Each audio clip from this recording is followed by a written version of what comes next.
하나님의 말씀은 요엘서 3장입니다.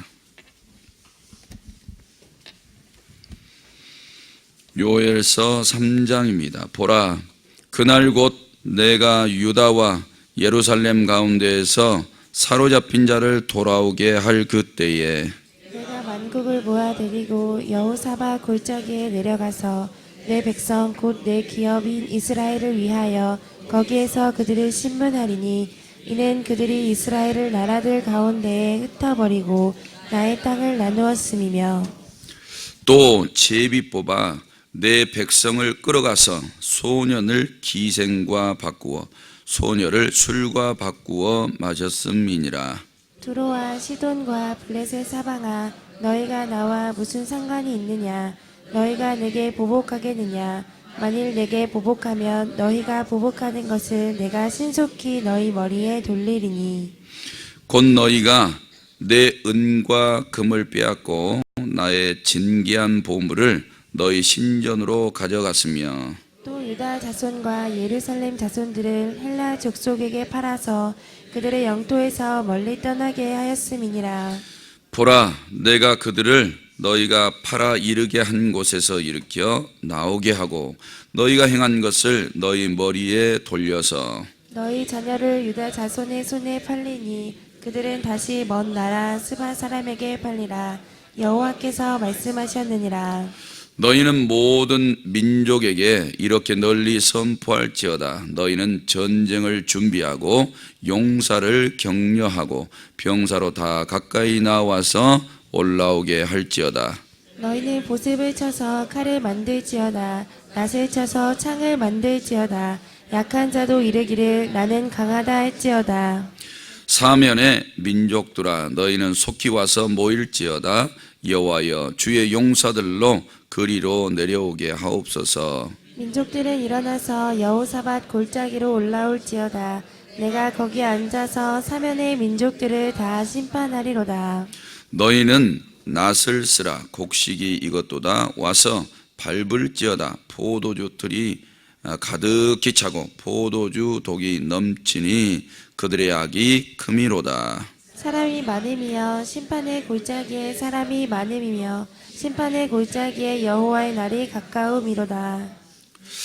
해와 달이 캄캄하며 별들이 그 빛을 거두도다. 여호와께서 시온에서 부르짖고 예루살렘에서 목소리를 내시리니 하늘과 땅이 진동하리로다. 그러나 여호와께서 그의 백성의 피난처 이스라엘 자손의 산성이 되시리로다. 그런즉 너희가 나는 내 성산 시온에 사는 너희 하나님 여호와인 줄 알 것이라. 예루살렘이 거룩하리니 다시는 이방 사람이 그 가운데로 통행하지 못하리로다. 그 날에 산들이 단 포도주를 떨어뜨릴 것이며 작은 산들이 젖을 흘릴 것이며 유다 모든 시내가 물을 흘릴 것이며 여호와의 성전에서 샘이 흘러나와서 시딤 골짜기에 대리라. 그러나 애굽은 황무지가 되겠고 에돔은 황무한 들이 되리니 이는 그들이 유다 자손에게 포악을 행하여 무죄한 피를 그 땅에서 흘렸음이니라. 유다는 영원히 있겠고 예루살렘은 대대로 있으리라. 내가 전에는 그들의 피 흘림 당한 것을 갚아주지 아니하였거니와 이제는 갚아주리니 이는 여호와께서 시온에 거하심이니라. 아멘. 아멘. 이렇게 고백하시겠습니다. 하나님 사랑합니다. 하나님 사랑합니다. 네, 오늘 1절에서 8절은 원수에 대해서 심판하시겠다는 하나님의 말씀이고 9절에서 17절은 열국의 심판과 신실한 종들에 대해서 위로해 주시겠다 이런 내용이고 18절에서 21절은 유다의 영원한 회복에 대해서 말씀하고 있습니다. 네, 이제 마지막 심판하는 장면, 그리고 유다는 자기 죄 때문에 심판받아서 먼 나라에 흩어졌다가 하나님께서 다시 돌아와서 회복하게 하시는데 그때 회복되어질 때 장면들을 보면 또 엄청나게 큰 복들을 예비하고 계신 것을 보게 됩니다. 이렇게 사람들은 하나님하고 떨어지면 저주이고 가까이 하면 회복도 있고 복도 있고 이런 것들을 알게 돼요. 우리의 생활도 그런 것 같아요. 점점 내 육신이 기도하는 거 시간하고 떨어지면 영적으로 메말라요. 근데 그냥 모르는 게 탈이라는 거죠. 영적으로 감각도 끊어지고 기도줄도 다 끊어져 버리고 다 끊어져요. 그런데도 몸뚱아리가 교회를 다니니까 뭐 별 이상 없는 것처럼 생각을 하죠. 하여튼 기도줄 놓치면 하나님께서 주실 은혜와 복이 많음에도 불구하고 또 받을 수도 없습니다. 왜냐하면 기도하지 않고 복을 받으면 자기를 위해서 쓰지 하나님을 위해서 잘 쓰지 않습니다. 그리고 하나님을 위해서 쓴다고 해도 이게 형식적으로 가게 돼요. 마음은 딴 데 있고 육신만 하나님 앞에 자꾸 하게 됐죠. 그런 모습을 성경이 다 보여줬잖아요. 몸뚱아리는 하나님 앞에 있고 형식 외식화되어져 있어도 마음은 멀리 떠나 있는 거. 그러니까 하나님은 오히려 육신이 좀 떨어져 있어도 마음이 하나님 앞에 있는 걸 바라죠. 우상이 들어와 있어도 믿음이 우상한테 가 있는 게 아니라 하나님 앞에 가 있는 거예요. 그러니까 저 이북에도 지금 몸, 그 다음에 믿음 다 김정은이한테 가 있잖아요. 그럼에도 불구하고 그 속에서 그래 몸은 북한 땅에 살지만 믿음만큼은 김정은이한테 들 수 없다. 이렇게 해서 땅굴이라도 파고 들어가서 아니면 사람들이 올라오지 못할 깊은 산에 올라가서라도 믿음을 하나님 앞에 드리잖아요. 그러면 그 사람들의 영혼은 구원받는다. 이렇게 우리가 신앙생활하면서 어느 곳에 가까이 가야 하는지, 우리가 세상에서 기대고 의지하는 것이 무엇이어야 되는지 분명하게 우리는 답을 알고 있으니까 그런 신앙생활을 해가셔야 돼요. 우리 남쪽은 참 편안하게 신앙생활 하도록 만들어 줬는데 진짜 믿음 생활하고 있는 사람들이 갈수록 떨어져 간다면 어려움이 되는 거예요. 나라가 지금 국가가 지금 정치가 제대로 안 되잖아요. 제대로 안 되면 이유가 있지요. 이게 타당하다, 그렇지 않다, 이게 나름대로는 이유가 있는데 이거 어떻게 해결할 거냐 이 말이죠. 이런 상황이 딱 벌어지면 믿음의 사람들은 무릎 꿇고 회개해야 돼요. 이 나라가 지금 정상으로 돌아가지 않는 거, 직장을 다니지 못하고 다 지금 잘리는 거. 이번에 우리나라가 기업들이요 63%가 적자래요. 마이너스 성장. 그런데 급여는 3.4%가 올랐대. 그럼 어떻게 되는 거예요? 회사 이제 더 망해요. 그럼 뭘로 지금 이 급여를 주고 있냐 이 말이죠. 그러니까 대표들은 못 가지고 가고 있는 거예요. 대표들이 가져가면 그 다음에 직원들이 더 잘려야 돼. 지금 이런 일들이 악순환이야, 악순환. 급여 올라지면 물가 안 올라가요? 올라가요. 물가 올라가면 급여 안 올라가야 돼요? 못 산다 그래요. 급여 올려달라 그래요. 이런 악순환의 고리가 계속 가요. 이런 것들을 우리가 볼 때 어떻게 해결할 거냐 이거죠. 회사 대표도 기도해야 되고 직원들도 기도해야 되고 성도들 기도하셔야죠. 왜? 직장 다니다가 나만 직장 다니면 어떻게 하느냐. 다른 사람들도 다 직장 다녀야죠. 그래야지 밥 먹고 살지. 복지가 알아서 해결해 준다고요? 언제까지요? 그거 예산 떨어지면 또 남의 나라에 가서 돈 빌려가지고 와야 되는데 돈 빌면 회교에 가서 빌려오면 뭐예요? 이 회교 들어오겠다는 거예요. 이런 악순환이 계속 가잖아요. 그런데 나라가 영적으로 건강하게 안 돌아가고 그 다음에 정치가 제대로 안 돌아가고 경제가 제대로 안 돌아가면 우리 믿는 사람들은 영적인 감각들이 더 살아나야 돼요.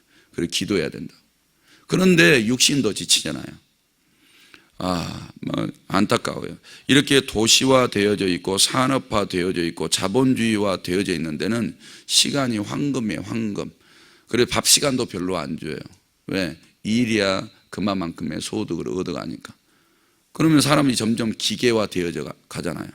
그나마 소망은 그냥 돈 많이 버는 거, 잠깐 동안의 여유. 얼마나 기계처럼 사는지 몰라요. 근데 이제 지금 요즘 시대는 정신까지 피폐해 있잖아요. 정신까지. 저는 그 TV 보면서 한 가지 좋아하는 프로그램이 있어요. 아빠 찾아 산말리. 이거 엄청 좋아하고요. 그걸 보면 눈물이 나요. 제가 불쌍했을 때 생각이 나가지고 우리 어머니 그렇게 떨어져서 사는 게 제가 너무 불쌍한 거예요. 어머니를 가까이서 이렇게 보고 살고 싶었는데 중학교 딱 졸업하고 타지에 나와버리니까 이제 그때부터 어머니에 대한 그리움이 계속 사라지지 않는 거예요. 장가 가기 전까지는 안 사라지는 것 같아요. 그러니까 주님이 얼마나 싫었을까.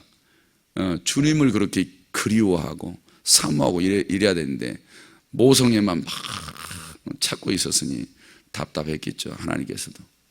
그래 결혼해서 살아보니까 이제 사랑이 아내 쪽으로 가네. 그래도 이미 다 20대 때 훈련시켰어요. 우리 어머니보다 하나님 사랑해야 되고 아내보다 하나님 사랑해야 되고 그런 훈련 받았음에도 불구하고 알아요, 신앙적으로는. 근데 마음 언저리에 그게 붙어있는데 어떻게 하느냐고, 솔직하게. 근데 그럼에도 불구하고 하나님 별로 안 좋아해. 100% 하나님 사랑하기를 바라시는 줄로 믿습니다.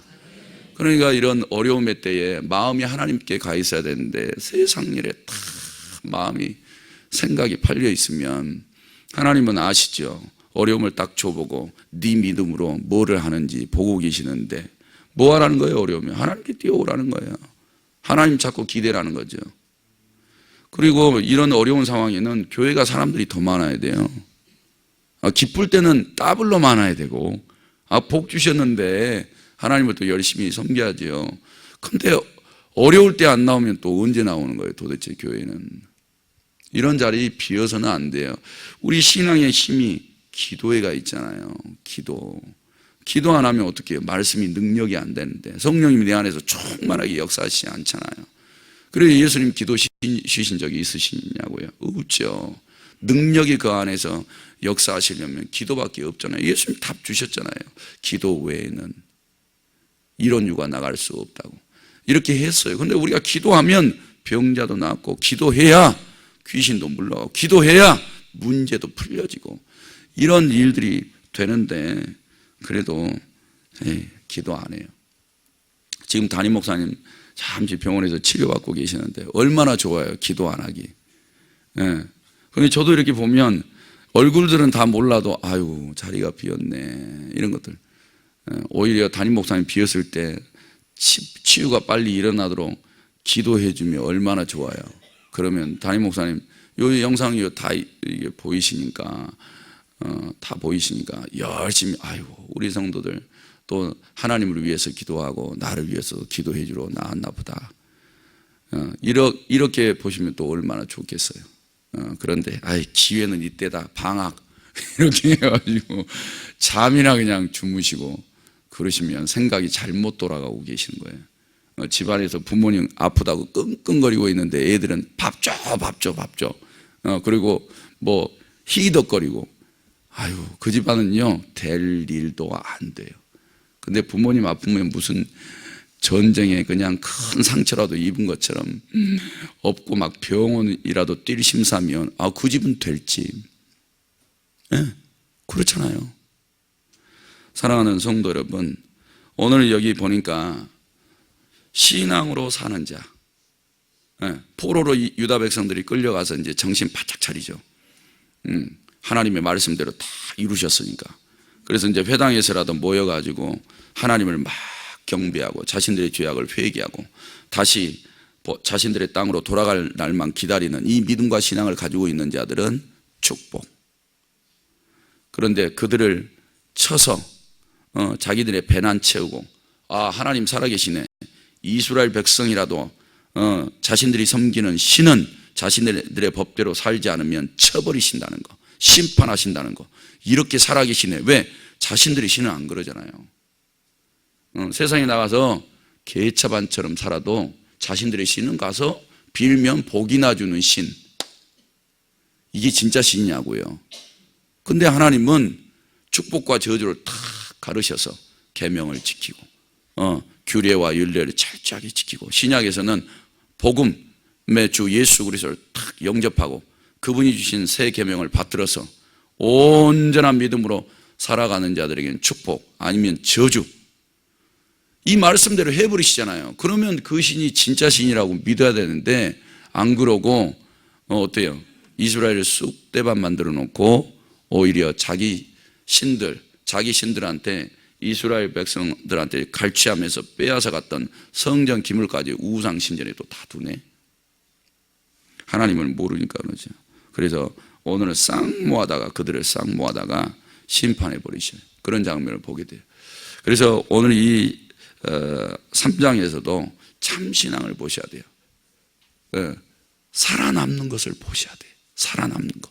그리고 살아남아서 복까지 받는 것을 볼 수 있으셔야 돼요. 오늘 1절에서 8절에 보니까 원수에 대해서 하나님이 심판해 버리시겠대요. 1절에 그날 그랬죠. 계속 뭐 그날, 여호와의 날, 뭐 심판의 날, 이런 날은 하나님께서 이제 마지막 복줄 이에게는 복, 저주를 내릴 자에게는 저주, 이런 마지막 날이에요.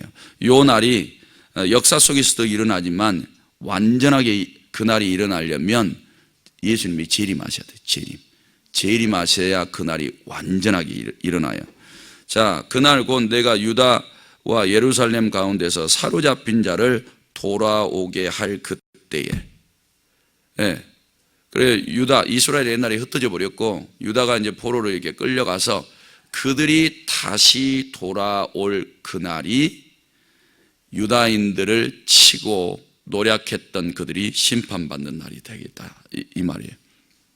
이 날이 재림 때 한번 생각해 보세요. 예수 믿는 사람과 믿지 않는 사람을 완전히 가를 수 있는 그날. 그런 날이라는 거죠. 그래서 1절 중반절에 보니까 2절 내가 만국을 모아 데리고 여호사밧 골짜기에 내려가겠대요. 만국을 싹 모아다가 이 골짜기에 데리고 내려가서 그들을 심문하리니. 여기 심문은 심판이에요. 이는 그들이 이유를 얘기를 해요. 이 만국을 다 모아서 여호사밧 골짜기에 끌어가는 이유, 그것은 2절 하반절에 이스라엘을 나라들 가운데 흩어버렸다는 거죠. 전쟁에서 포로들 끌어다가 다 흩어버렸다는 거예요. 이게 그들이 심판하신 첫 번째 이유예요. 그리고 두 번째가 나의 땅을 나누었음이며, 그들이 점령해서 압제하고 있다는 거죠. 그 땅을 옛날에 일본이 그렇게 했던 것처럼. 세 번째가 3번에 보니까 제비 뽑아 내 백성을 끌어가서 소년을 기생과 바꾸어 소년을 술과 바꾸어 마셨음이니라. 노예들이 이렇게 썼다는 거예요. 인간 취급을 안 하고 짐승 취급. 술 마시고 싶은데 어때요? 노예 팔아가지고 술 마시는 거예요. 이게 무슨 인간이냐고요. 짐승 취급만도 못하게 지금 다루고 있는 거죠.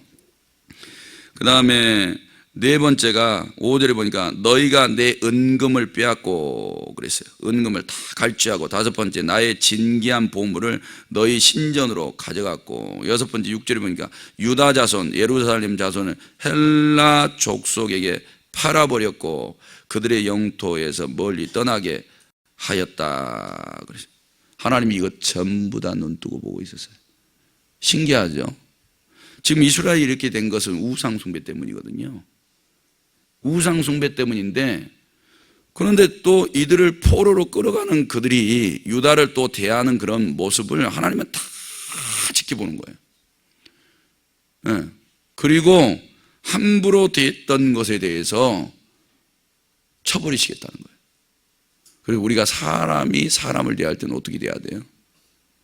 갑을관계로 대하시면 안 돼요. 갑을관계가 아니에요. 우리는 어떻게 대해야 돼요? 섬김의 대상으로 봐야 돼요. 그럼 세상에 저 안 믿는 사람들 어차피 죽어서 지옥에 떨어지니까 그냥 함부로 대해도 되는 거예요? 그럴 수 없다는 거예요. 그들도 구원받아서 천국 가야죠. 근데 예수 믿는 사람이 막 밖에 나가서 주송대사도 안 하고 사랑 실천도 안 하고 내 멋대로 어차피 지옥에 떨어질 사람 그러면서 함부로 취급해. 그러면 하나님이 누구를 심판해요? 나를 심판해요. 아니 하나님은 이런 분이고 하나님의 백성의 삶은 이런 삶이고 이런 하나님의 복을 세상에 이렇게 보여주고 하나님 사랑을 나타내줘야 아이고 하나님 믿는 게 세상에서 하나님 안 믿고 살아가는 것보다 훨씬 낫네, 이런 생각을 가지고 복음 전한 자의 복음을 듣고 하나님 앞에 나올 생각을 할 거 아니에요. 이게 그렇게 가야 되는데 사람을 함부로 취급해요.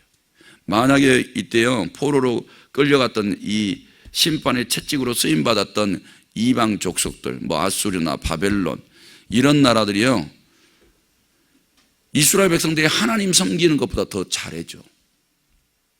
아이고 포로님 오셨습니까? 여기 와서 큰 상에서 대접 받으십시오. 만약 이렇게 대해줬다고 생각해봐요. 하나님 믿겠어요? 절대 안 믿지. 아이고 하나님 잘못 믿었네, 이방신이 훨씬 낫네, 그리고 이방신 섬겨버리지.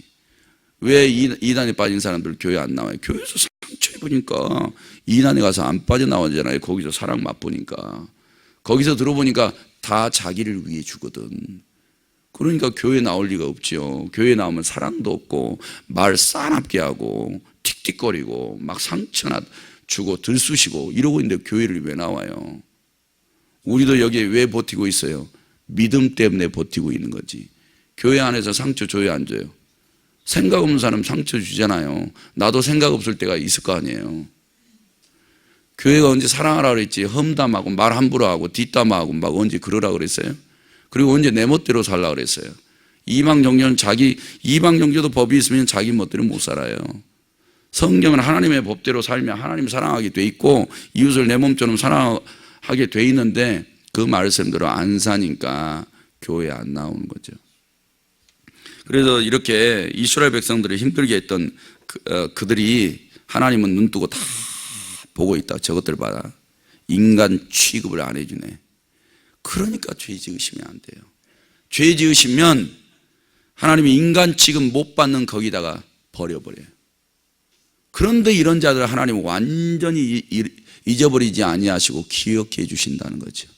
성도님들 이렇게 신앙생활 하다가 죄악에 빠져서 막 울면서 불면서 이렇게 나오실 때가 있어요. 하나님 잘못했어요. 내가 죄 지어가지고 얻어맞아가지고요. 몸 지금 다 죽을 판이에요. 살려주세요. 이럴 때 있을까요? 없을까요? 생겨요. 이럴 때. 근데 하나님은 기도하면 받아주시잖아요. 얼마나 감사한지 몰라요. 사랑하는 성도님, 절대 심판받을 자리에 가지도 말고 그곳에 떨어져 계신다면 하나님밖에는 찾을 분이 없어요. 그렇게 심판받아서 칼이 목구멍까지 탁 와도 그때 뭐 하라 그랬나요? 무슨 기도?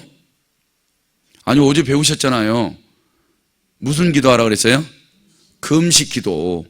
금식 기도하면서 울며 통회하면서 하나님 앞에 나오래요. 그러면 하나님은 은혜로우시고 자비로우셔서 받아주겠대. 뭐까지 돌이키시면서 자신의 뜻까지 돌이키면서 저거 내가 심판해가지고 내 백성 안 삼으려고 그랬는데 저렇게 회개하는 거 보니까 불쌍하네. 그래야 하나님의 뜻을 탁 바꿔줘서 다시 복된 자리로 끌어주시겠다는 거죠. 이분이 하나님이시니까 사랑하는 성도 여러분, 우리가 하나님 사랑하고 이웃 사랑할 때에 철두철미하게 하시면 하나님 앞에 인정받는 신앙이 되어서 복도 있게 될 줄로 믿습니다. 그래서 이제 하나님이 7절에 이런 일들을 행하신다는 거죠. 만국을 다 모아다가 심판할 때 내가 그들을 너희가 팔아 이르게 한 곳에서 이렇게 나오게 해주겠다는 거예요. 너희가 행한 것을 너희 머리에 돌려주겠다는 거죠. 그리고 너희 자녀를 유다 자손의 손에 팔리니 그들은 다시 먼 나라 스바 사람에게 팔리라. 이스라엘 백성들이 힘들게 했지. 내가 다시 너희를 되팔아서 노예로 팔아버릴 텐데 너희가 노예로 끌려가면 다시 또 다른 나라로 노예로 끌려갈 거란 말이에요. 이렇게 하나님이 처벌을 하시겠다는 거예요. 오늘 9절에서 17절 말씀에 보면 하나님 봐보세요. 만국을 모아들이는 장면이 나와요. 뭐 세세하게 할 필요는 없겠지만 하나님이요, 하나님의 지혜로 여호사밧 골짜기에 싹 모아요. 싹 모아요. 이방 족속들을 싹 모으는데 그들이 무기를 가지고 오죠. 보습, 그러니까 농기구를 가지고 무기를 만들어서 저 이스라엘 치겠다고, 유다를 치겠다고. 왜? 거기에는 먹을 것들이 있으니까 저것들 싹 쳐가지고 싹 뽑아가지고 가야지. 요런 마음을 이방 백성들에게 줘가지고 이스라엘로 또 약한 자들은 나는 강하다 우리가 쳐들어가면 적은 먹을 것이니까 싹 뺏어올 수 있어. 이런 마음까지 줘가지고 다 모아. 만국을 다 여호사밧 골짜기에 모아가지고 하나님이 거기서 다 모였냐? 그러면서 이제 심판하시는데, 심판하신 그날이 어떤 날이 되냐면 15절에 해와 달이 캄캄하며 별들이 그 빛을 거두리로다. 이런 날이 되겠다는 거예요. 그리고 싹 쳐버리겠다는 거예요. 한 사람도 안 봐주고. 그래서 그들이 거기서 다 망해요. 그리고 이스라엘은, 그들이 망하는 날 이스라엘은 어떤 날이 찾아오냐? 18절에 21절에 그날에 산들이 단포도주를 떨어뜨릴 것이요. 적들은 망해서 핏비치고 피 비린내가 나는데 하나님께서 이스라엘에게는 단포도주를 떨어뜨려 주시겠대. 진짜 망감이 교차하지 않았어요? 이방 나라는 싹 죽었는데 이스라엘에게는 그날이 복받을 날이에요. 그러니까 영적 전쟁도 똑같은 것 같아요. 마귀가 우리를 막 움츠려고 삼치려고 입 벌리고 덤벼들고 우리를 얽어매고 있어도 예수 그리스도의 이름으로 선포해서 마귀를 탁 물리치면 그들은 무정에게 떨어지고 지옥에 떨어지는데 우리는 영적 자유와 해방이 오는 거예요.